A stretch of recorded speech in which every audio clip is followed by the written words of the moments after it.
ഹരേ കൃഷ്ണ. ശ്ലോകം 28 ശ്രീ പരീക്ഷിത് മഹാരാജാവിനെ കുറിച്ച് പറയുന്ന അദ്ദേഹത്തിൻ്റെ ജന്മവുമായിട്ട് സംബന്ധിച്ചുള്ള ഒരു സെക്ഷനാണ് നമ്മൾ പഠിക്കുന്നത് ഈ ഒരു അധ്യായത്തിൽ.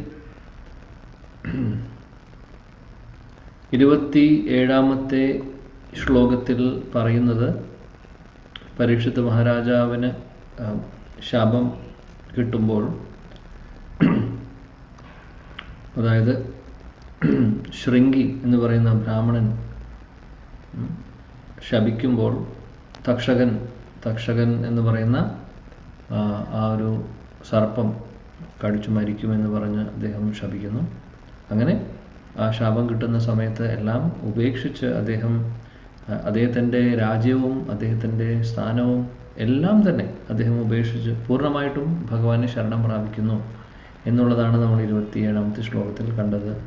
ഈ ഒരു ശ്ലോകത്തിലും 28ാമത്തെ ശ്ലോകത്തിലും ആ ഒരു കാര്യത്തെക്കുറിച്ച് തന്നെയാണ് വിശദീകരിക്കുന്നത്, 27ലും 28ലും. ഇനി നമുക്ക് നോക്കാം 28ാം ശ്ലോകം. ജിജ്ഞാസിതാത്മാ യഥാർത്ഥ്യോ മുനേർവ്യാസാസുതാത് അസോ ഹിത്വേദം നൃപഗംഗായാം യാസ്യതി അദ്ധാ കുതോഭ്യം.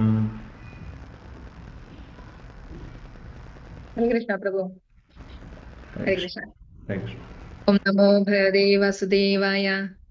ജിജ്ഞാസിതാത്മയാഥാർത്ഥ്യോ മുനേർവ്യാസസുതാദസൗ ഹിത്വേദം നൃപഗംഗായാം യാസ്യത്യഥാ കുതോ ഭയം. ഹരേ കൃഷ്ണ.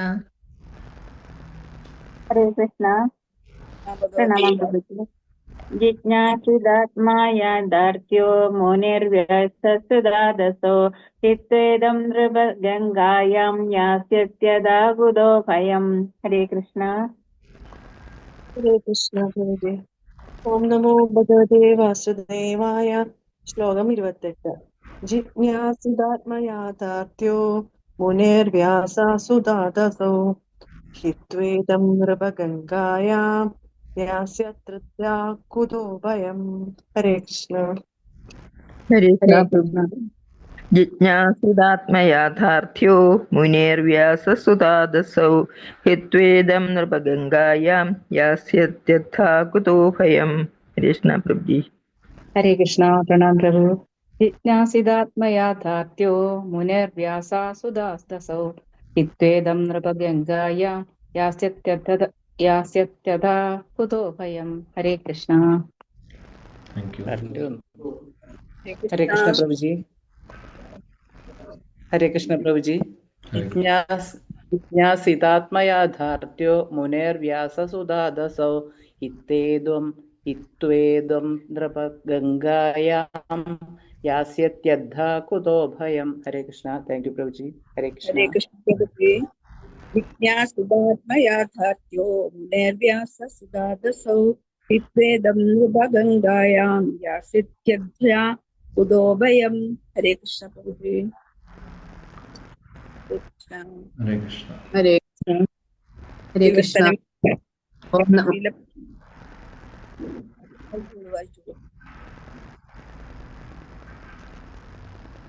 ശ്ലോകം ശ്ലോകം വായിക്കട്ടെ പ്രഭു. വായിക്കൂ. ഓം നമോ ഭഗവതേ വാസുദേവായ. ജിജ്ഞാസിതാത്മയാഥാർത്ഥ്യോ മുനിർവ്യാസസുതാദസൗ ഹിത്വേദം നൃപഗംഗായാം യാസ്യത്യഥാ കുതോ ഭയം. ഹരേ കൃഷ്ണ. ഓക്കെ. വിവർത്തനം ഭാവാർത്ഥം ആരെങ്കിലും വായിക്കട്ടെ പ്രഭുജി, വായിക്കട്ടെ. ഓക്കെ, വായിക്കൂ.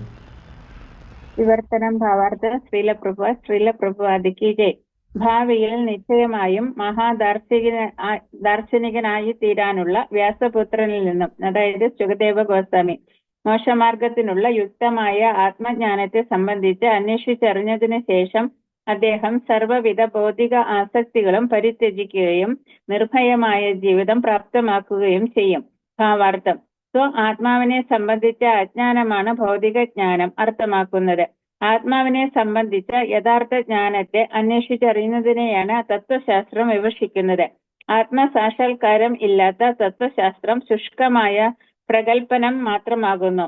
ശ്രീമദ് ഭാഗവതം ആത്മാവിനെ കുറിച്ചുള്ള യഥാർത്ഥ ജ്ഞാനം പകർന്നു നൽകുന്നു. മാത്രവുമല്ല, ശ്രീമദ് ഭാഗവത ശ്രവണത്തിലൂടെ ഭൗതിക ആസക്തിയിൽ നിന്നും സ്വതന്ത്രനാകാനും അതിൻ പ്രകാരം നിർഭയത സമ്പൂർണമായ രാജ്യത്തിൽ പ്രവേശിക്കാനും കഴിയുന്നു. ഈ ഭൗതിക ലോകം ഭീതി നിർഭരമാകുന്നു.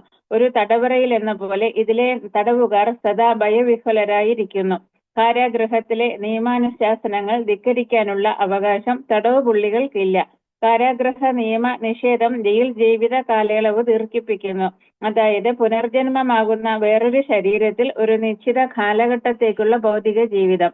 അതേപോലെ ഈ ഭൗതിക അസ്തിത്വത്തിൽ നാം സദാ ഭീതി പൂണ്ടവരാകുന്നു.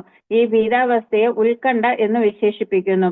ഭൗതിക ജീവിതത്തിലുള്ള ഏവരും വൈവിധ്യമാർന്ന എല്ലാ ജീവിവർഗങ്ങളും പ്രകൃതി നിയമങ്ങൾ ലംഘിച്ചോ ലംഘിക്കാതെയോ തികച്ചും ഉത്കണ്ഠാകുലരാണ്. വിമോചനം അഥവാ മുക്തി എന്നതുകൊണ്ട് അർത്ഥമാക്കുന്നത് ഈ നിരന്തര ഉത്കണ്ഠയിൽ നിന്നുള്ള ആശ്വാസം ലഭിക്കലാകുന്നു.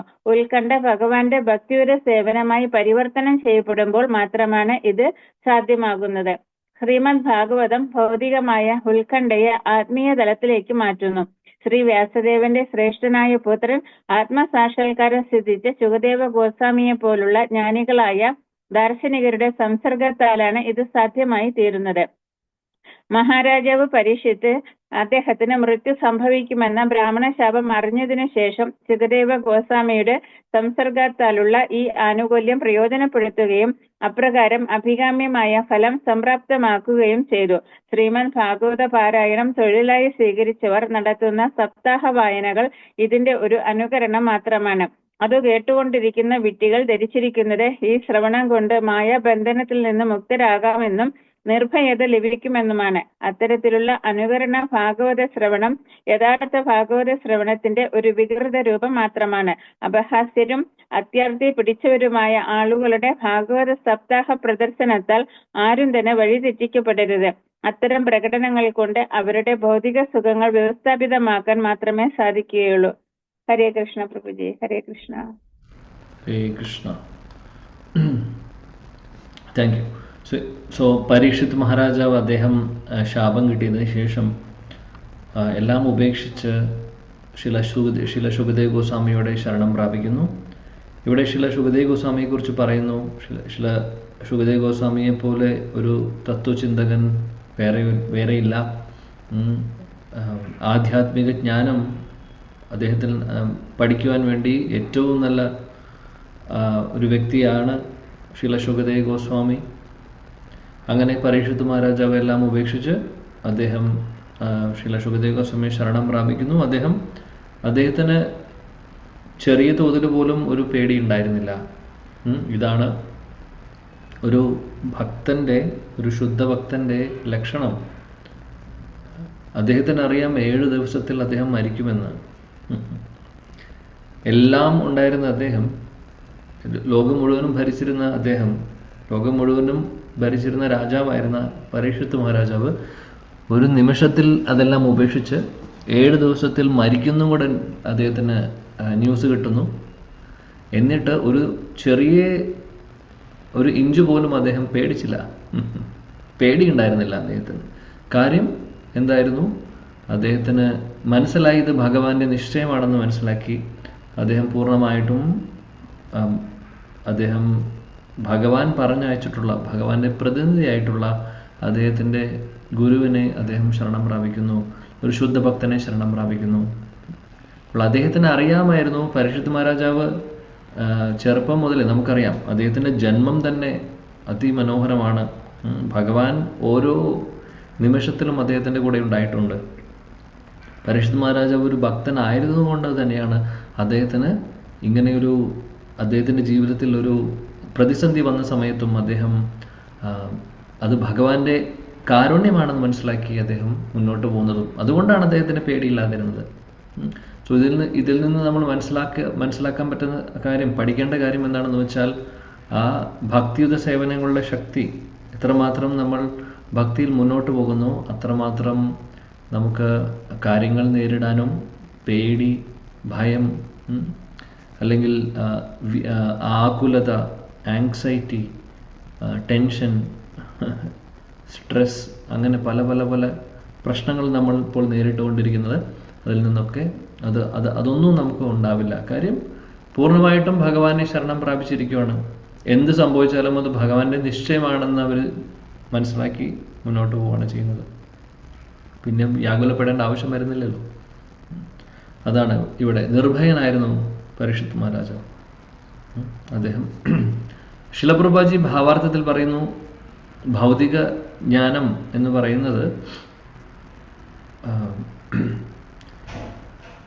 നമ്മുടെ ആത്മീയ ജ്ഞാനം അറിയാതിരിക്കുന്ന ഒരു അവസ്ഥയാണ് ഭൗതിക ജ്ഞാനം എന്ന് പറയുന്നത് എന്ന്.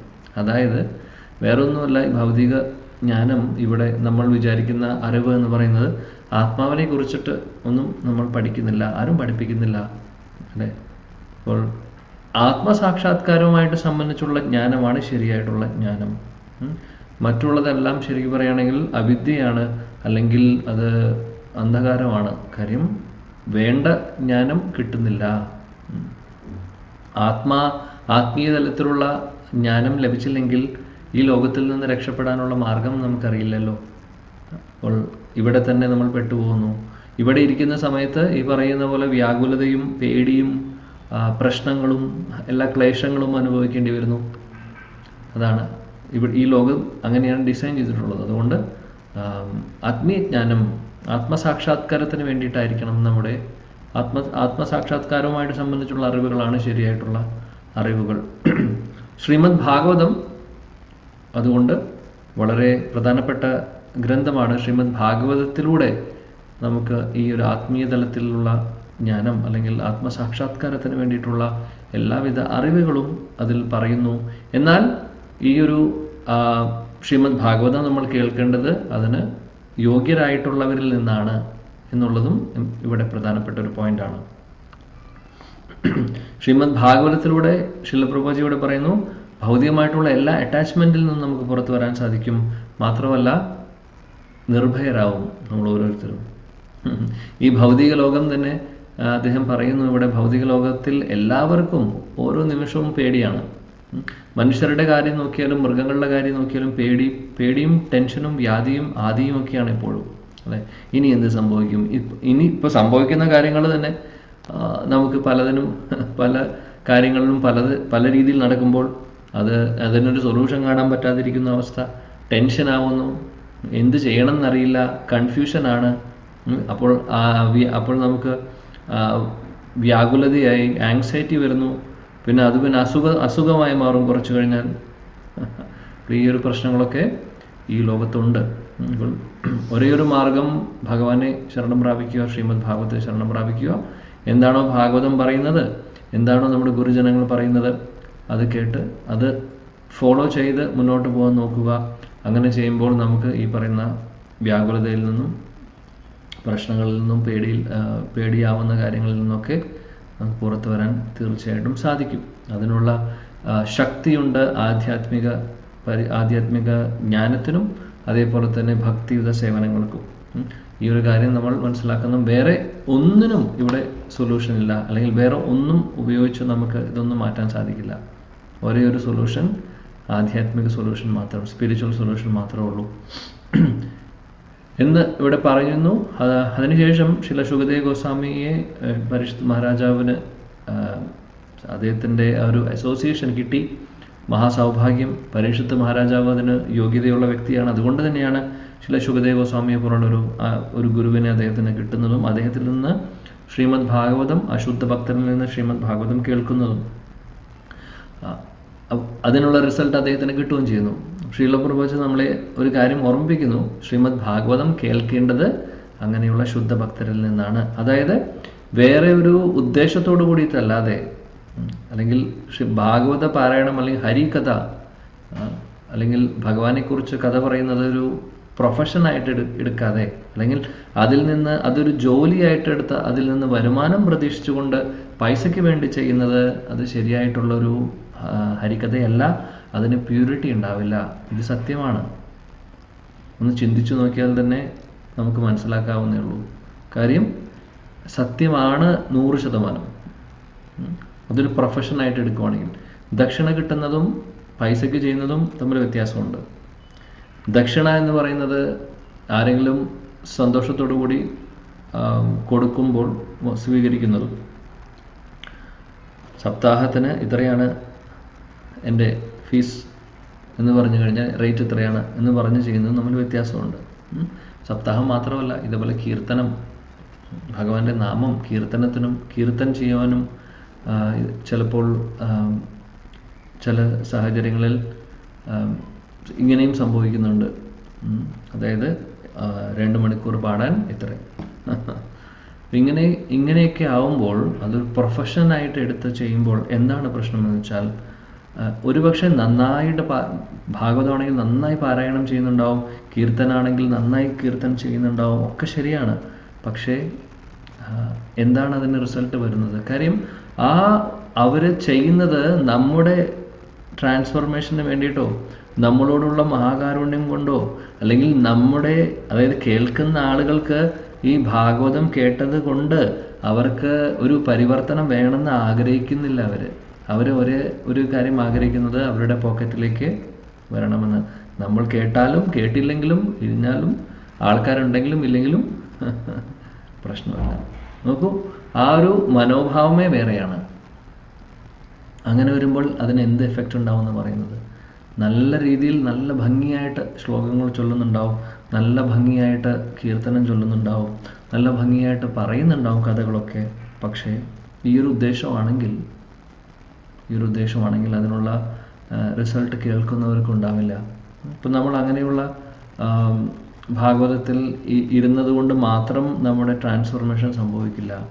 ഭഗവാനെ കുറിച്ച് കേൾക്കുമ്പോൾ പലതും നല്ല കാര്യങ്ങൾ ഓഫ് കോഴ്സ് അതിന് കുറച്ച് എഫക്റ്റ് തീർച്ചയായിട്ടും ഉണ്ടാവും. എന്നാലും നമ്മൾ ഉദ്ദേശിക്കുന്ന പോലെ ആവില്ല. കാര്യം എപ്പോഴും ശ്രീല സനാതൻ ഗോസ്വാമിയും മറ്റുള്ള ആചാര്യന്മാരും എപ്പോഴും പറയാറുണ്ട്, ഹരികഥ കേൾക്കുമ്പോൾ കേൾക്കേണ്ടത് ശുദ്ധഭക്തരിൽ നിന്നാണ്. അല്ലെങ്കിൽ എന്താ പറയുന്നത്, സർപ്പത്തിൻ്റെ ആ ഒരു നാവ് പാലിൽ തൊട്ട് കഴിഞ്ഞാൽ എന്തായിരിക്കും സംഭവിക്കുക? അത് നല്ല പാല് ശരിക്കും ശുദ്ധമാണ് അല്ലേ? പാല് ശുദ്ധമാണ്, അതേപോലെ ഹരികഥ ശുദ്ധമാണ്, സംശയമില്ല. എന്നാൽ സർപ്പം തൊടുന്ന പോലെ തൊട്ട് കഴിഞ്ഞാൽ എന്തായിരിക്കും? പിന്നീട് ആ പാല് കുടിക്കാൻ പറ്റാതെയോ?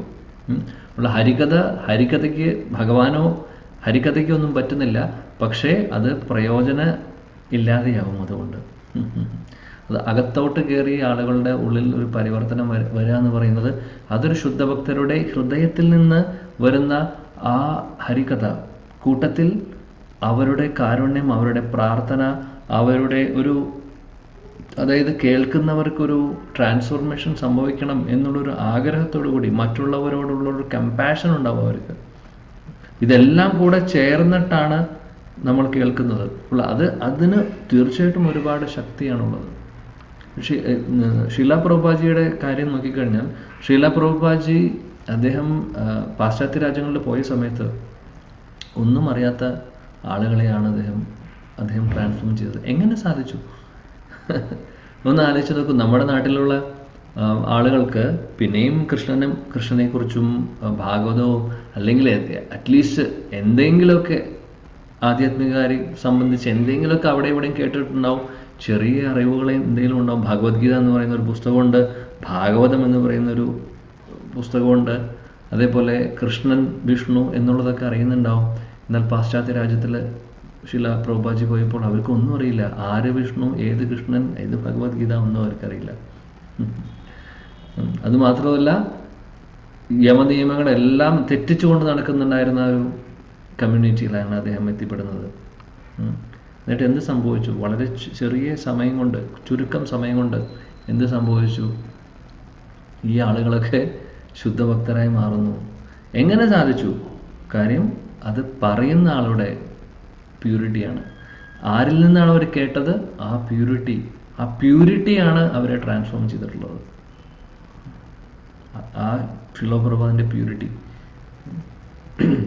നേരെ മറിച്ച് അവർ സപ്താഹത്തിൽ അതുപോലെ പ്രൊഫഷണലി പൈസയ്ക്ക് വേണ്ടി ചെയ്യുന്ന ആരുടെയെങ്കിലും കൂടെ പോയിരുന്നു കഴിഞ്ഞാൽ അവർ അതേപോലെ തന്നെയാവും, അതേപോലെ തന്നെ കണ്ടിന്യൂ ചെയ്ത് പോകും. അല്ലാണ്ട് വേറെ പ്രത്യേകിച്ചും ഒന്നും സംഭവിക്കാൻ പോകുന്നില്ല. കാര്യം ശ്രീല പ്രഭുപാജിയുടെ മഹാകാരുണ്യം, അവരെ അതായത് എല്ലാവരിലേക്കും ഇത് എത്തിക്കണം. കൃഷ്ണനെ കുറിച്ചുള്ള കാര്യങ്ങൾ എത്തിച്ച് അവരുടെ ജീവിതം പരിവർത്തനം ഉണ്ടാവണമെന്ന് ആഗ്രഹിച്ചുകൊണ്ടാണ് ഇദ്ദേഹം പറയുന്നുണ്ടായിരുന്നത്, അവരെ പഠിപ്പിക്കുന്നുണ്ടായിരുന്നത്.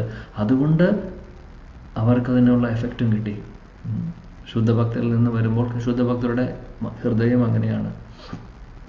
ഇല്ലെങ്കിൽ ഒന്നും സംഭവിക്കാൻ പോകുന്നില്ല, ഇല്ലെങ്കിൽ ഒന്നും സംഭവിക്കില്ലായിരുന്നു. നമ്മൾ ഓരോരുത്തരും, അറ്റ്ലീസ്റ്റ് എല്ലാവരുടെ കാര്യം ഞാൻ പറയുന്നില്ല, ഞാൻ എൻ്റെ കാര്യം മാത്രമേ എനിക്ക് പറയാനുള്ള അധികാരമുള്ളൂ. ഞാനിവിടെ അല്ലെങ്കിൽ ഇരിക്കില്ലായിരുന്നു. തീർച്ചയായിട്ടും ശ്രീല പ്രഭുപാദിയുടെ പുസ്തകങ്ങളും അദ്ദേഹത്തിൻ്റെ ഈ എക്സ്പ്ലനേഷൻസും ആ പരിശുദ്ധമായിട്ടുള്ള ആ ഒരു അദ്ദേഹത്തിൻ്റെ ഭാവാർത്ഥങ്ങൾ ഒക്കെ വായിക്കുമ്പോഴാണ് ക്ലാരിറ്റി വന്നിട്ടുള്ളത് പല കാര്യങ്ങൾക്കും. അല്ലെങ്കിൽ ആ ഒരു അട്രാക്ഷൻ തോന്നില്ലായിരുന്നു. അദ്ദേഹം അല്ലാതെ വേറെ ആരെങ്കിലും ആയിരുന്നെങ്കിൽ.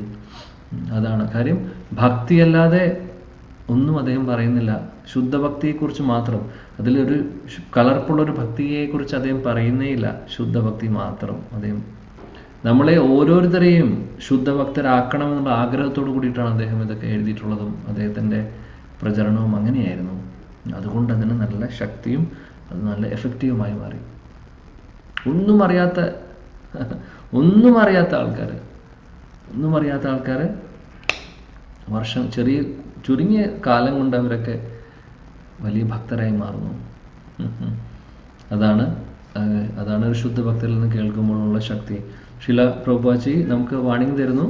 അല്ലാതെ കേൾക്കുന്നതിന് കുഴപ്പം എന്താണെന്ന് വെച്ചാൽ നമുക്ക് പരിവർത്തനമൊന്നും ഉണ്ടാവില്ല. അവരുടെ ഉദ്ദേശം നമ്മുടെ പുരോഗമനമല്ല,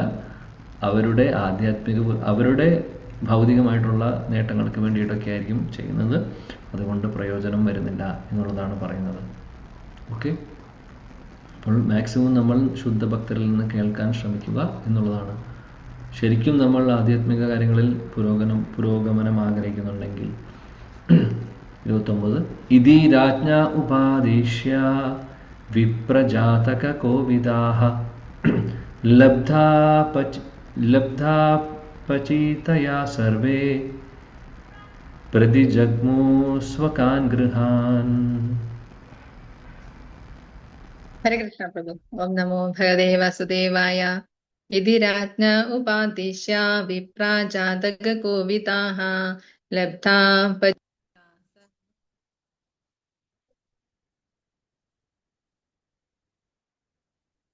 ഹരേ കൃഷ്ണ.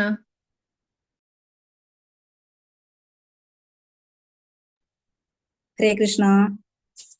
ഹരേ കൃഷ്ണ. ഇതി രാജ്ഞ ഉപദിശ്യ വിപ്രാ ജാതക ഗോവിദാഃ ലബ്ധാപാചിതയാ സർവേ പ്രതിജഗ്മു സ്വകാൻ ഗൃഹാൻ. ഹരേ കൃഷ്ണ. ഹരേ കൃഷ്ണ. ഇതി രാജ്ഞ ഉപാദിശ്യ വിപ്രാ ജാതക കോവിദാഃ ലബ്ധാപചിതയാ സർവേ പ്രതിജഗ്മു സ്വകാൻ ഗൃഹാൻ. ഹരേ കൃഷ്ണ. ഹരേ കൃഷ്ണ. ഓം നമോ ഭഗവതേ വാസുദേവായ. ഇതി രാജ്ഞ ഉപാദിശ്യ വിപ്രാ ജാതക കോവിദാഃ ലബ്ധാപാചിതയാ സർവേ പ്രതിജഗ്മു സ്വകാൻ ഗൃഹാൻ. ഹരേ കൃഷ്ണ.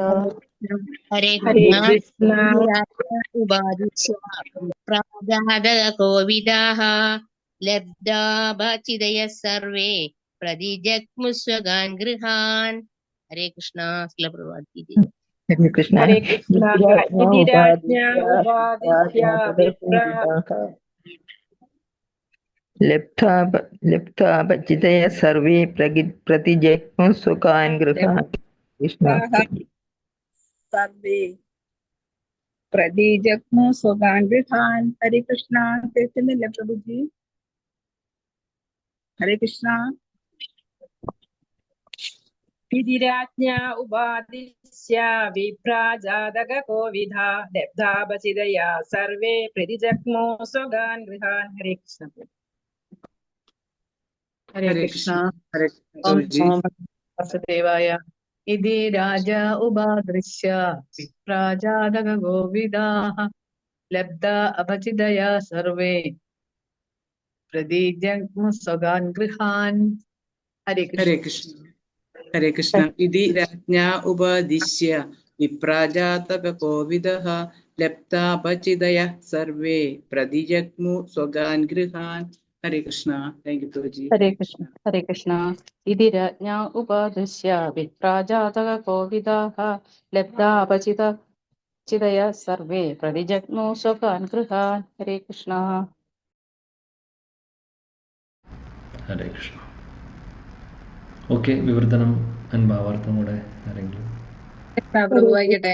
ഹരേ കൃഷ്ണ. ഹരേ കൃഷ്ണ. ഓം നമോ ഭഗവതേ വാസുദേവായ. വിവർത്തനം ആൻഡ് ഭാവാർത്ഥം by his divine grace A C. Bhaktivedanta Swami Prabhupad. Srila Prabhupad കി ജയ്. വിവർത്തനം. അപ്രകാരം ജ്യോതിശാസ്ത്രത്തിലും ജാതസംസ്കാര കർമ്മങ്ങളിലും നിപുണനായവർ അദ്ദേഹത്തിന്റെ പുത്രന്റെ ഭാവിയെ സംബന്ധിച്ച് വിവരണങ്ങൾ നൽകി. അനന്തരം ധാരാളം പാരിതോഷികങ്ങൾ സ്വീകരിച്ച് അവരവരുടെ ഭവനങ്ങളിലേക്ക് യാത്രയായി. ഭാവാർത്ഥം. ഭൗതികവും ആത്മീയവുമായ വിജ്ഞാനങ്ങളുടെ രചനാവാണ് വേദങ്ങൾ. എന്നാൽ അത്തരം ജ്ഞാനം ആത്മസാക്ഷാത്കാരത്തിന്റെ പരിപൂർണതയെ ലഘൂകരിക്കുന്നു. അന്യഥ എല്ലാവിധത്തിലും സംസ്കാര സമ്പന്നരായ ജനങ്ങളുടെ വഴികാട്ടിയാണ് വേദങ്ങൾ. മനുഷ്യജന്മം എല്ലാവിധ ഭൗതിക ക്ലേശങ്ങളിൽ നിന്നും മുക്തമാകാനുള്ള ഒരു സുവർണ അവസരമാകയാൽ ഭൗതിക ആവശ്യങ്ങളുടെയും ആത്മീയ മോക്ഷത്തിന്റെ അഥവാ പാപവിമോചനത്തിന്റെയും കാര്യത്തിൽ വേദജ്ഞാനത്താൽ യുക്തമായി മാർഗനിർദ്ദേശം ചെയ്യപ്പെടേണ്ടതായിട്ടുണ്ട്. വേദജ്ഞാനത്തിനായി സവിശേഷമായി പ്രതിജ്ഞാർപ്പിതരായ വിശേഷ ധീഷണാശാലികളായ ജനവിഭാഗത്തെ വിപ്രർ അഥവാ വേദജ്ഞാന ബിരുദധാരികളെന്ന് വിശേഷിപ്പിക്കുന്നു. വേദങ്ങളിൽ വിഭിന്നങ്ങളായ വിജ്ഞാന ശാഖകൾ ഉണ്ട്.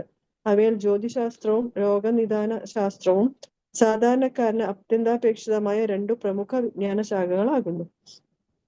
അതുകൊണ്ട് ബുദ്ധിമാന്മാരായ മനുഷ്യർ, പൊതുവെ ബ്രാഹ്മണർ എന്നറിയപ്പെടുന്നവർ, വേദജ്ഞാനത്തിന്റെ വിവിധ ശാഖകൾ അഭ്യസിച്ച് ജനങ്ങളെ നേരായ വഴിക്ക് നയിച്ചുകൊണ്ടിരിക്കുന്നു.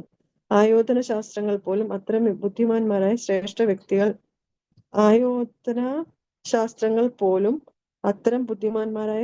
വ്യക്തികൾ വിപ്രർ, ദ്രോണാചാര്യരെയും കൃപാചാര്യരെയും പോലുള്ളവർ അഭ്യസിപ്പിക്കുകയും ചെയ്തിരുന്നു. കർമ്മകാണ്ഡത്തിൽ അഥവാ ഫലോദിഷ്ട കാമ്യകർമ്മങ്ങളിൽ വിദഗ്ധരാണ് വിപ്രന്മാർ. ഭൗതിക ജീവിതാവശ്യങ്ങൾ നിറവേറ്റുന്നതിനു വേണ്ട മാർഗനിർദ്ദേശങ്ങൾ സമൂഹത്തിന് അവരിൽ നിന്ന് ലഭിക്കുന്നു. എന്നാൽ അതീന്ദ്രിയവും ആത്മജ്ഞാനപരവുമായ കാര്യങ്ങളിൽ നിപുണരായവരാണ് ബ്രാഹ്മണന്മാർ. ഈ വിജ്ഞാന ശാഖയെ ജ്ഞാനകാന്ഡം എന്ന് വിളിക്കുന്നു. ഇതിനുപരിയാണ് ഉപാസനാകാന്ഡം സ്ഥിതി ചെയ്യുന്നത്. ഉപാസനാകാന്ഡം അവസാനിക്കുന്നത് വിഷ്ണു ഭഗവാന്റെ ഭക്തിയുടെ സേവനത്തിലാകുന്നു.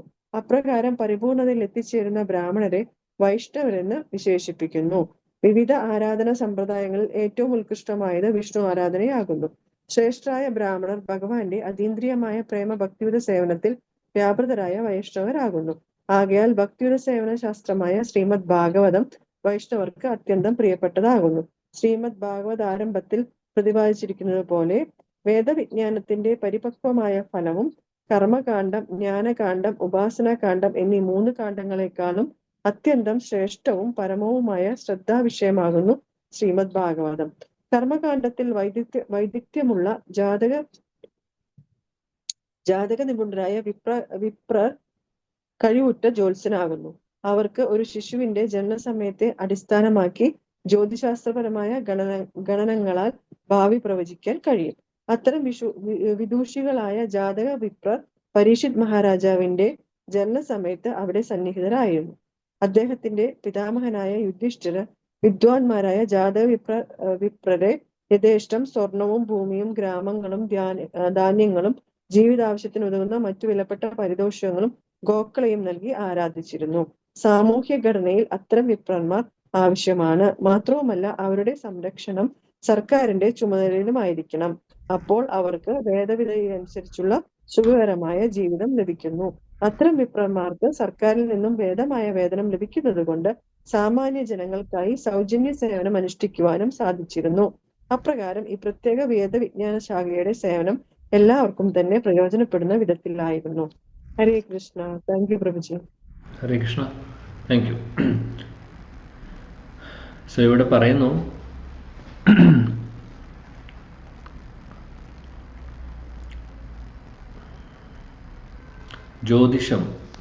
ജ്യോതിഷം അറിയാൻ കാര്യം, പരീക്ഷിത് മഹാരാജാവ് ജനിക്കുന്ന സമയത്ത് അദ്ദേഹത്തിന്റെ ജാതകം എഴുതാൻ വന്ന ബ്രാഹ്മണരാണ് ഇതെല്ലാം പറയുന്നുണ്ടായിരുന്നത് അല്ലേ.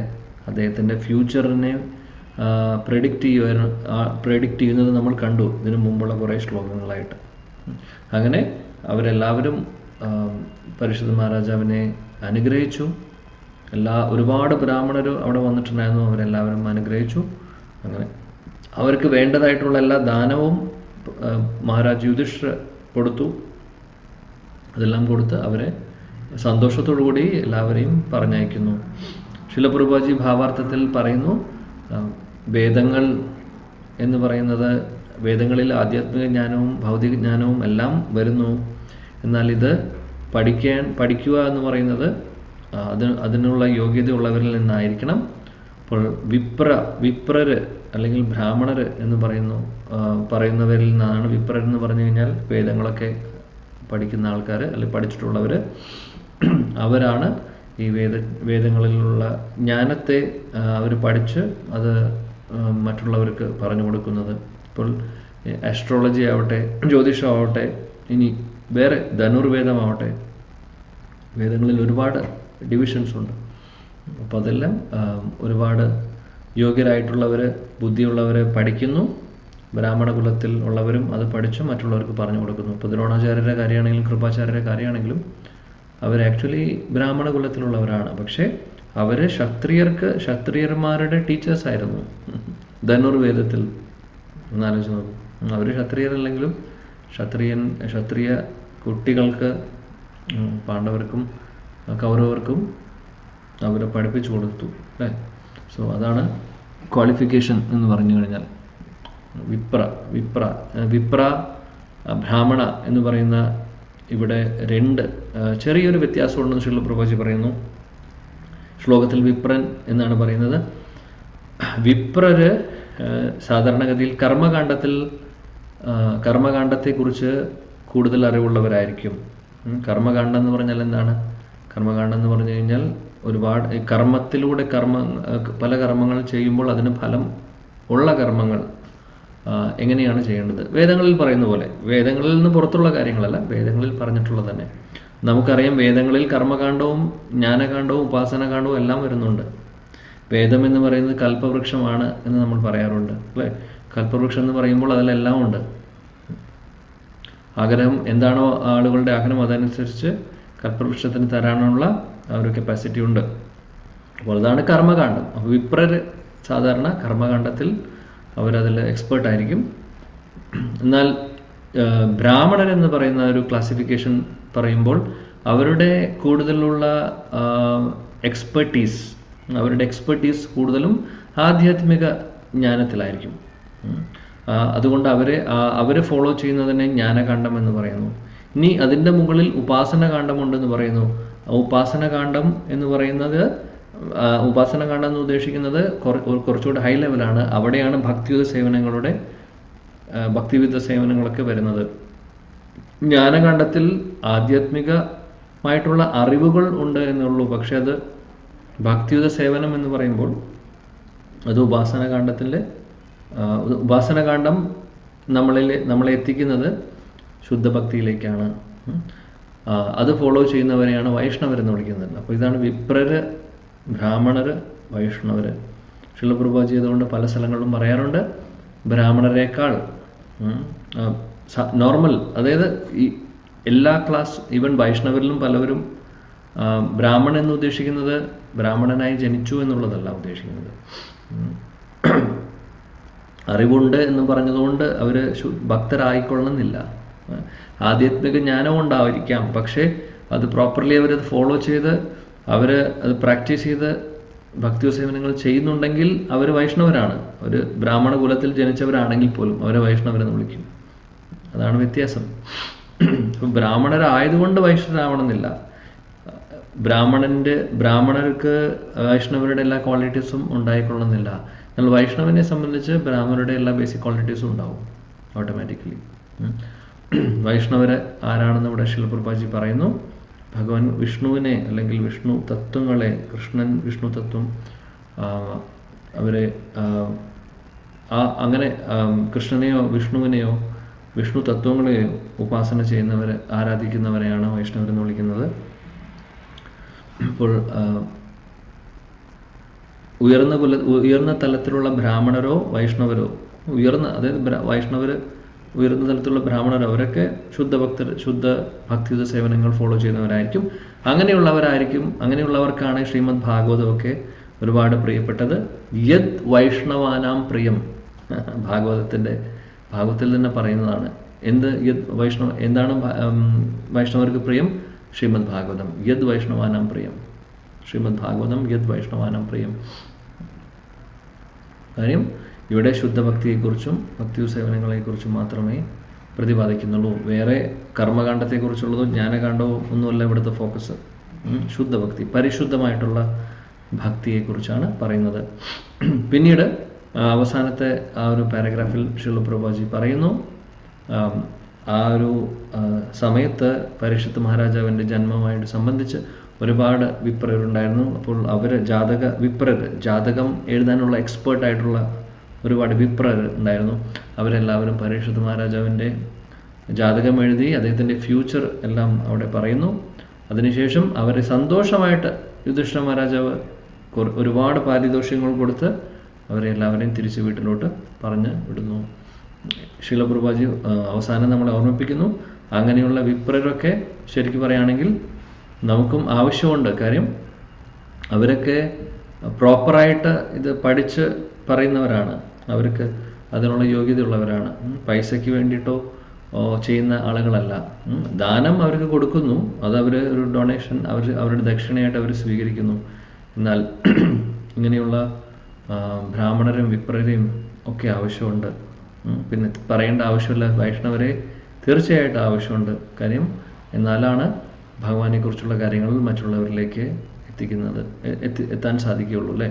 വിപ്രനും ബ്രാഹ്മണരും ഒക്കെ ഇത് ശാസ്ത്രങ്ങളിൽ പറയുന്ന കാര്യങ്ങൾ, അനുഷ്ഠാനങ്ങളൊക്കെ ചെയ്യുവാനുള്ള ക്വാളിഫൈഡ് ആയിട്ടുള്ള ആളുകൾ, അവരും ആവശ്യമാണ്. അതുപോലെ വൈഷ്ണവരെയും ആവശ്യമാണ്. വൈഷ്ണവരെ എന്തുകൊണ്ടാണെന്ന് വെച്ചാൽ അവരുടെ മഹാകാരുണ്യം അവരുടെ ഹൃദയത്തിലുള്ളത് കൊണ്ട് മറ്റുള്ളവരിലേക്ക് ഭഗവാനെക്കുറിച്ചുള്ള കാര്യങ്ങൾ എത്തിക്കുവാൻ, ഭഗവത് കഥകൾ, ഹരികഥകൾ മറ്റുള്ളവരിലേക്ക് എത്തിച്ച് അവരുടെ ഒരു ആധ്യാത്മിക പുരോഗതി ലക്ഷ്യമാക്കിക്കൊണ്ട് അവർ മറ്റുള്ളവരെ സഹായിക്കുന്നു.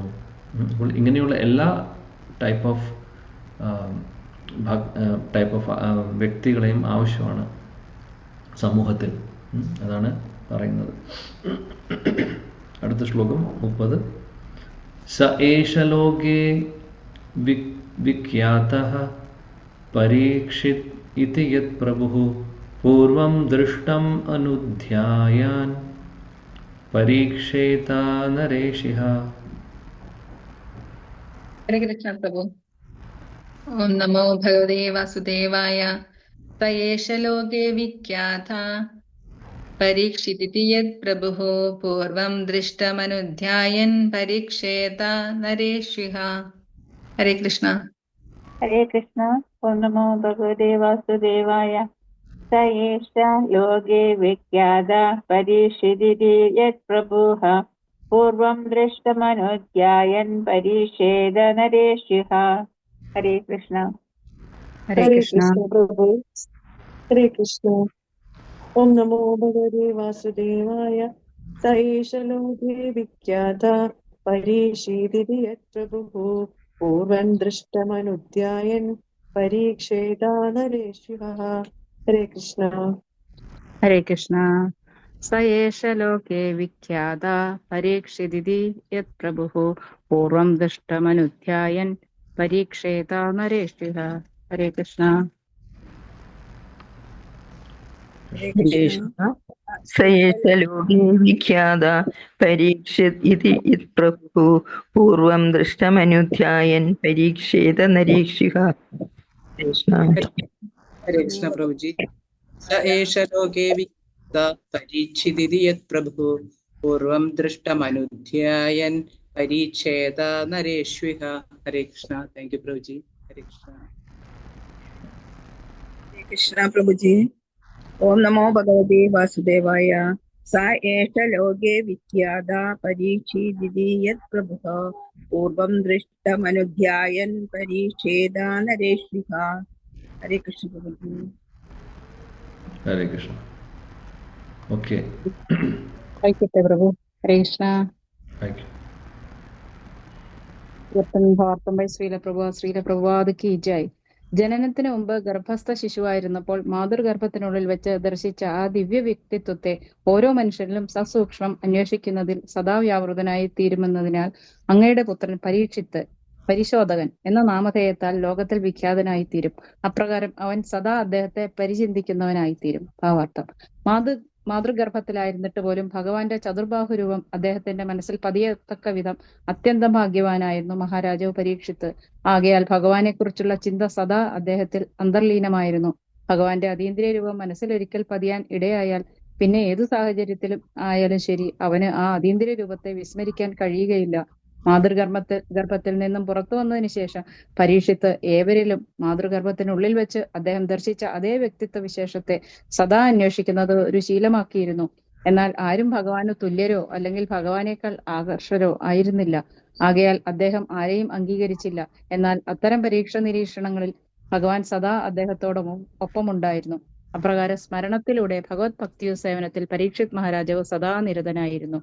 ഓരോ ശിശുവിന്റെയും മനസ്സിൽ ശൈശവാരംഭത്തിൽ തന്നെ ഭഗവാന്റെ അതീന്ദ്രിയ രൂപം പതിപ്പിച്ചു കഴിഞ്ഞാൽ പിന്നെ ആ ശിശു ഭാവിയിൽ പരീക്ഷിത് മഹാരാജാവിനെ പോലെ മഹാഭക്തനായി തീരുമെന്ന് ശ്രീല ജീവ ഗോസ്വാമി ഇതിനോടനുബന്ധമായി പ്രസ്താവിച്ചിരിക്കുന്നു.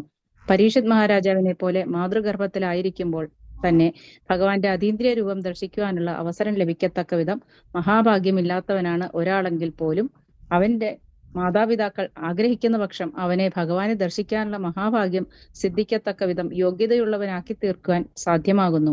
ഇതിനോടനുബന്ധിച്ച് എന്റെ പ്രഭുപാദർ സ്വന്തം ജീവിതാനുഭവത്തിൽ തന്നെ ഒരു പ്രായോഗിക ദൃഷ്ടാന്തമുണ്ട്. എന്റെ പിതാവ് ഒരു ശുദ്ധ ഭഗവത് ഭക്തനായിരുന്നു. അതിനാൽ എനിക്ക് 4 or 5 വയസ്സ് മാത്രം പ്രായമുണ്ടായിരുന്നപ്പോൾ അദ്ദേഹം എനിക്ക് ആരാധിക്കുവാനായി ശ്രീ രാധാകൃഷ്ണമൂർത്തികൾ തന്നു. ഞാൻ സഹോദരിയോടൊപ്പം കളിയുടെ ഭാഗമായി രാധാകൃഷ്ണമൂർത്തിയെ ആരാധിക്കുന്നത് പതിവാക്കിയിരുന്നു. മാത്രവുമല്ല അടുത്തുള്ള രാധാഗോവിന്ദ ക്ഷേത്രത്തിലെ അനുഷ്ഠാനങ്ങളെ അനുകരിക്കുന്നതും ഞാൻ പതിവാക്കിയിരുന്നു. സമീപത്തുള്ള ഈ രാധാഗോവിന്ദ ക്ഷേത്രം ഞാൻ നിത്യവും സന്ദർശിച്ചതിനാൽ അവിടെ നിർവഹിച്ചിരുന്ന എല്ലാ ആചാരാനുഷ്ഠാനങ്ങളും എന്റെ കളിപ്പാട്ട വിഗ്രഹങ്ങളിൽ കളിയുടെ ഭാഗമായി ഞാൻ അനുകരിച്ചിരുന്നു. അപ്രകാരം ഭഗവാന് വേണ്ടിയുള്ള സ്വാഭാവികമായ ഇഷ്ടം എന്നിൽ വളർന്നു തുടങ്ങി. എന്റെ പിതാവ് അനുയോജ്യമായി എല്ലാ ആചാരാനുഷ്ഠാനങ്ങളും നിരീക്ഷിച്ച് ആചരിക്കുന്നത് പതിവാക്കിയിരുന്നു. പിന്നീട് ഈ പ്രവർത്തനങ്ങളൊക്കെയും സ്കൂളുകളിലെയും കോളേജുകളിലെയും എന്റെ മാറിയ സംസർഗം നിമിത്തം താൽക്കാലികമായി മാറ്റിവെക്കപ്പെട്ടിരുന്നു. അപ്രകാരം ആചാരാനുഷ്ഠാനങ്ങളിൽ നിന്നും ഞാൻ പൂർണ്ണമായും അകന്നുപോകാൻ ഇടയായി. എന്നാൽ യൗവനത്തിൽ എന്റെ ആത്മീയ ഗുരുവായ ശ്രീമദ് ഭക്തി സിദ്ധാന്ത സരസ്വതി ഗോസ്വാമി അവർകളെ കണ്ടുമുട്ടിയപ്പോൾ വീണ്ടും ഞാൻ എന്റെ പഴയ ശീലം പുനരാവിഷ്കരിച്ചു. കുട്ടിക്കാലത്ത് കളിക്കാൻ ഉപയോഗിച്ചിരുന്ന അതേ രാധാഗോവിന്ദ മൂർത്തികൾ തന്നെ എന്റെ വിധിപൂർവമായ ആരാധനാമൂർത്തികളായി തീർന്നു. വീടും കുടുംബ ബന്ധങ്ങളും ഉപേക്ഷിക്കുന്നതുവരെ ഈ ആചാരാനുഷ്ഠാനങ്ങൾ ഞാൻ യുക്തമായി അനുവർത്തിച്ചിരുന്നു. മഹാമനസ്കനായ എന്റെ പിതാവ് എന്റെ മനസ്സിൽ പതിപ്പിച്ച ആ ഭഗവത് രൂപം ഭഗവാന്റെ ദിവ്യ ദാക്ഷിണ്യത്താൽ പിൽക്കാലത്ത് ക്രമവൽക്കരിക്കപ്പെട്ട ഭക്തിയുത സേവന പ്രവർത്തനമായി വികാസം പ്രാപിച്ചതിൽ ഞാൻ അത്യന്തം സന്തുഷ്ടനാണ്. അത്തരം ദിവ്യമായ ദൈവിക ബന്ധങ്ങൾ നിശ്ചയമായും കുട്ടിക്കാലം മുതൽക്ക് തന്നെ സാർത്ഥീകരിക്കപ്പെടേണ്ടതാണ്. അല്ലാത്ത പക്ഷം മറ്റുള്ള ജീവാത്മാക്കളെ പോലെ താൽക്കാലികമായെങ്കിലും ദുർലഭവും അമൂല്യവുമായ മനുഷ്യജന്മത്താലുള്ള പ്രയോജനം ഒരാൾക്ക് നഷ്ടപ്പെടുത്തുകയാണെന്നും പ്രഹ്ലാദ് മഹാരാജാവ് ഉപദേശിച്ചിരിക്കുന്നു. Hare Krishna. Thank you Prabhu. Hare Krishna. Thank U.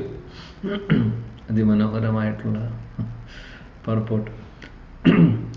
ഇവിടെ പറയുന്നു പരീക്ഷിത്ത് മഹാരാജാവ് അദ്ദേഹത്തിന് എങ്ങനെ പരീക്ഷിത്ത് എന്നുള്ളൊരു പേര് ലഭിച്ചു എന്നുള്ളത്. അദ്ദേഹം എല്ലാവരെയും നിരീക്ഷിക്കുമായിരുന്നു, നോക്കുമായിരുന്നു, എക്സാമിൻ ചെയ്യുമായിരുന്നു. പരീക്ഷിത്ത് എന്ന് പറയുന്നതിൻ്റെ അർത്ഥം അതാണ്, എക്സാമിനർ. എന്താണ് അദ്ദേഹം നോക്കുന്നത്? വേറൊന്നുമല്ല, അദ്ദേഹം അമ്മയുടെ ഗർഭപാത്രത്തിൽ ഇരിക്കുന്ന സമയത്ത് ഭഗവാനെ കണ്ടു.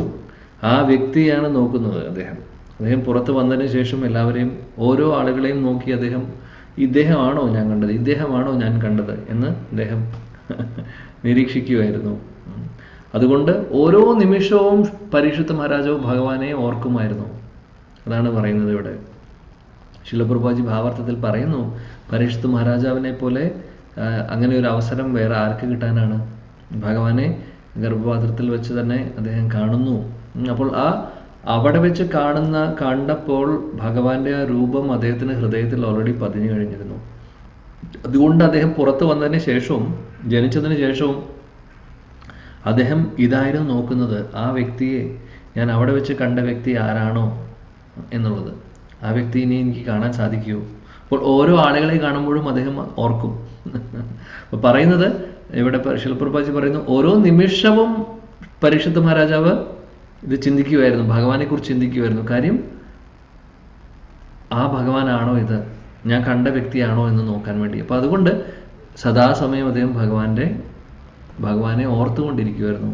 അപ്പോൾ അങ്ങനെയൊരു സേവനം, ഭക്തിയുത സേവനമായിരുന്നു അദ്ദേഹം ചെയ്തുകൊണ്ടിരുന്നത്.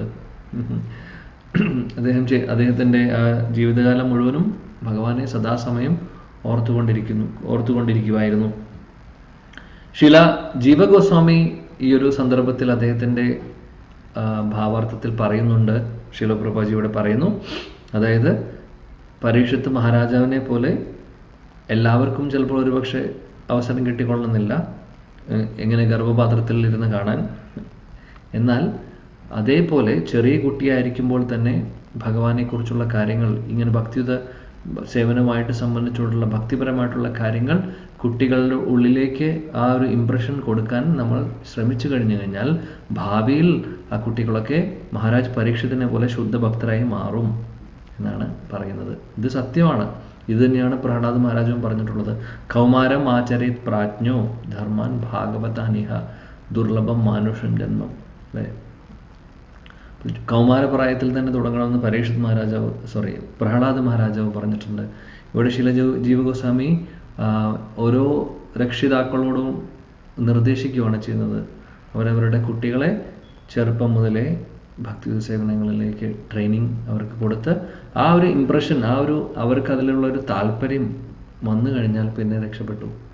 ആ താല്പര്യം വരുത്തേണ്ട ഉത്തരവാദിത്വം വരുന്നത് പാരൻസിനാണ്. തീർച്ചയായിട്ടും പാരൻസ് ചെയ്യേണ്ട കാര്യമാണത്. ഓക്കെ, ഒരുപക്ഷെ ഈ കൂട്ടത്തിലിരിക്കുന്ന പലവരുടെയും ഗ്രാൻഡ് പാരൻസ് വന്ന സമയമായിരിക്കും. കാര്യം പ്രായമായി കുട്ടികളുടെ കുട്ടികൾ വന്നിട്ടുണ്ടാവും. ഓക്കെ, എന്നാൽ കുട്ടികളുടെ കുട്ടികൾക്ക് നമുക്ക് പറ്റാവുന്ന രീതിയിൽ ഇങ്ങനെയുള്ള കാര്യങ്ങളൊക്കെ പറഞ്ഞു കൊടുത്ത് അവരെ അവരുടെ ഉള്ളിൽ ഭഗവാനെക്കുറിച്ചുള്ള ഒരു ചിത്രം ഉള്ളിൽ പതിയണം. അത് പതിഞ്ഞു കഴിഞ്ഞു കഴിഞ്ഞാൽ ആക്ച്വലി പിന്നെ എപ്പോഴെങ്കിലും അവർ പിന്നീട് ചിലപ്പോൾ ഒരുപാട് കാലം മറക്കുമായിരിക്കും. പക്ഷേ പിന്നീടത് പെട്ടെന്ന് കത്തിപ്പിടിക്കുന്ന പോലെ കത്തിപ്പിടിച്ചോളും പിന്നീട്. കാര്യം സ്കൂളും കോളേജിലൊക്കെ പോകുമ്പോൾ ഓട്ടോമാറ്റിക്കലി പല കാര്യങ്ങളും മറക്കും. എന്നാൽ ഒരു അവസരം വരുമ്പോൾ അവർ തിരിച്ച് വരുന്നു, അത് ഉറപ്പാണ്. ശീലപ്രഭാജി അദ്ദേഹത്തിൻ്റെ സ്വന്തം ജീവിതത്തിലെ കാര്യമാണ് ഇവിടെ പറയുന്നത്. അദ്ദേഹം ചെറിയ കുട്ടിയായിരിക്കുന്ന സമയത്ത് രാധാകൃഷ്ണൻ്റെ ഡീറ്റീസ് കൊടുത്തിരുന്നു. അദ്ദേഹത്തിൻ്റെ അച്ഛൻ ശുദ്ധഭക്തനായിരുന്നു. അദ്ദേഹം എപ്പോഴും ഒരുപാട് സാധുക്കളെയും സന്യാസികളെയും വീട്ടിലേക്ക് വിളിച്ച് അവർക്ക് പ്രസാദം കൊടുക്കും. അങ്ങനെ ഒരുപാട് സന്യാസിമാരും സാധുക്കളൊക്കെ വീട്ടിൽ വരുമ്പോൾ ഹരികഥ പറയും. ഇതൊക്കെ ശീലപ്രഭാജി ചെറുപ്പത്തിൽ തന്നെ കേട്ടിട്ടുണ്ട്. എന്നിട്ട് ആ സാധുക്കൾ അല്ലെങ്കിൽ സന്യാസിമാരൊക്കെ വന്ന് പോകുന്ന സമയത്ത് അദ്ദേഹം പറയും, എൻ്റെ മകനെ അനുഗ്രഹിക്കണം എന്ന് പറഞ്ഞ് ശീലപ്രഭാൻ്റെ അച്ഛൻ പറയും, എൻ്റെ മകനെ ഒരു ശുദ്ധ ഭക്തനാവാൻ വേണ്ടി, രാധാറാണിയുടെ പ്രിയപ്പെട്ട ഭക്തനാവാൻ വേണ്ടി അങ്ങ് അനുഗ്രഹിക്കണമെന്ന് പറഞ്ഞ് പറയാറുണ്ട്. അങ്ങനെ അപ്പോൾ ശീലപ്രഭാജിക്ക് ചെറുപ്പം മുതലേ അതിനുള്ളൊരു അറ്റ്മോസ്ഫിയർ വീട്ടിൽ ഉണ്ടായിരുന്നു. അപ്പോൾ രാധാകൃഷ്ണൻ്റെ ഡീറ്റീസ് ചെറുപ്പത്തിലേക്ക് കിട്ടുന്നു. അങ്ങനെ അദ്ദേഹം ഒരുപാട് ആരാധനകളും, അതായത് ആ സമയത്ത് കുട്ടികൾ കളിക്കുന്ന രീതിയിലുള്ള ആരാധനകളൊക്കെ ആയിട്ട് അദ്ദേഹം കൂടുമായിരുന്നു. പിന്നീട് അദ്ദേഹം രഥയാത്ര നടത്തുന്നതൊക്കെ ആയിട്ട് നമ്മൾ വായിച്ചിട്ടുണ്ടാവും പ്രഭുപാദിൻ്റെ ലീലകളിൽ, അല്ലേ? അദ്ദേഹം രഥയാത്ര നടത്തണമെന്ന് വാശി പിടിക്കുന്നു. അങ്ങനെ അച്ഛൻ അതിനു വേണ്ടിയിട്ടുള്ള ചെറിയ രഥമൊക്കെ പോയി മാർക്കറ്റിൽ കൊണ്ടുവന്ന് അതിനെ മോഡിഫൈ ഒക്കെ ചെയ്ത് അവർ വളരെ ഗംഭീരമായിട്ട് പ്രദേശത്ത് രഥയാത്ര നടത്തുന്നു, പ്രഭുപാദിൻ്റെ ഡീറ്റീസും ഒക്കെ ആയിട്ട്. പിന്നെ അദ്ദേഹത്തിൻ്റെ വീടിൻ്റെ അടുത്ത് രാധാഗോവിന്ദ ക്ഷേത്രവും ഉണ്ടായിരുന്നു. ആ ക്ഷേത്രത്തിലേക്കും അദ്ദേഹം പോകും. അവിടെയുള്ള കാര്യങ്ങളിലും അവിടെയുള്ള എല്ലാ പ്രോഗ്രാംസും അദ്ദേഹം അറ്റൻഡ് ചെയ്യുന്നു, എല്ലാ ഫെസ്റ്റിവൽസും അറ്റൻഡ് ചെയ്യുന്നു. അതുകൊണ്ട് അദ്ദേഹം പറയുന്നു, എൻ്റെ ചെറുപ്പം മുതലേ എനിക്ക് ഇതിനോടുള്ളൊരു താല്പര്യം ഉണ്ടായിരുന്നു. പിന്നീട് സ്കൂളിലേക്കും കോളേജിലൊക്കെ പോയി തുടങ്ങിയതിന് ശേഷം ഇങ്ങനെയുള്ള കാര്യങ്ങൾ അധികം അതിന് ശ്രദ്ധ കൊടുക്കാൻ പറ്റാതെയായി പഠിക്കുന്ന സമയത്ത്. എന്നാൽ പിന്നീട് അദ്ദേഹത്തിൻ്റെ യൗവന കാലത്ത് യുവാവായിരിക്കുന്ന സമയത്ത് അദ്ദേഹം ശ്രീല ഭക്തി സിദ്ധാന്ത സരസ്വതി ഗോസ്വാമി മഹാരാജനെ കാണുന്നു, അദ്ദേഹത്തിൻ്റെ ശ്രീ ഗുരു. അങ്ങനെ അദ്ദേഹം പണ്ട് ചെയ്തിട്ടുണ്ടായിരുന്ന കാര്യങ്ങളൊക്കെ അദ്ദേഹത്തിൻ്റെ ഉള്ളിൽ ഓൾറെഡി ഉണ്ടായിരുന്നു, അതിനെ റിവൈവ് ചെയ്യുന്നു ശ്രീല ഗുരു മഹാരാജ്. അങ്ങനെ അദ്ദേഹം തിരിച്ച് പിന്നെ എല്ലാം മാറ്റിവെച്ച് പൂർണ്ണമായിട്ടും ഭക്തി മാർഗത്തിലേക്ക് ഇറങ്ങുന്നു. ഇതെല്ലാം പറഞ്ഞതിന് ശേഷം ശ്രീല പ്രഭുപാദി പറയുവാണ്, പ്രഹ്ലാദ് മഹാരാജും ഇത് തന്നെയാണ് പറഞ്ഞിട്ടുള്ളത്. കൗമാരപ്രായത്തിൽ തന്നെ കുട്ടികളെ ഇതെല്ലാം പരിശീലിപ്പിക്കണം, ഇല്ലെങ്കിൽ വിലപ്പെട്ട ഈ ഒരു ഹ്യൂമൻ ഫോം ആണ് നഷ്ടപ്പെടുന്നത്. ദുർലഭ മാനുഷം ജന്മം, ഈ ദുർലഭമായിട്ടുള്ള മനുഷ്യജന്മമാണ് നഷ്ടപ്പെട്ടു പോകുന്നത്. അപ്പോൾ നമുക്ക് പറ്റാവുന്ന രീതിയിൽ അടുത്ത ജനറേഷനിലുള്ള കുട്ടികൾക്ക് ഇതെല്ലാം പറഞ്ഞു കൊടുക്കണം എന്നുള്ളതാണ് നമുക്കിതിൽ നിന്നുള്ള പാഠം. തീർച്ചയായിട്ടും കാര്യം അവരാണ് ഇനി അടുത്ത സമൂഹത്തിൽ വരുന്ന ആളുകൾ. സോ അതിനുള്ള പ്രോപ്പറായിട്ടുള്ള നോളജ്, പ്രോപ്പറായിട്ടുള്ളൊരു ചെറിയ ഒരു ട്രെയിനിങ് ചെറുപ്പത്തിൽ കൊടുത്താൽ തന്നെ പിന്നീട് അവർ ഇടയിൽ ചിലപ്പോൾ ഒരുപക്ഷെ ഇതെല്ലാം വിട്ടു പോയി എന്നുണ്ടെങ്കിൽ പോലും ജോലിയും പഠിത്തവും ഒക്കെ ആയിട്ട്, പക്ഷെ ഒരു സമയത്ത് അവർ തിരിച്ചു വരാൻ സാധിക്കും. കാര്യം ഉള്ളിൽ അത് ഓൾറെഡി അതിനുള്ള വിത്ത് പാകിയിട്ടുള്ളത് കാരണം. അതാണ് ഇവിടെ പറയുന്നത്. ഒരുപാട് ഉദാഹരണങ്ങളുണ്ട് നമ്മൾ നോക്കിക്കഴിഞ്ഞാൽ. ഇപ്പോൾ ശുദ്ധഭക്തരായിട്ടുള്ളവരൊക്കെ അവരുടെ ആ ഒരു ചെറുപ്പകാലത്തിൽ ഇതുപോലെ പല നല്ല കാര്യങ്ങൾ നടന്നിട്ടുണ്ടാവും, അല്ലെങ്കിൽ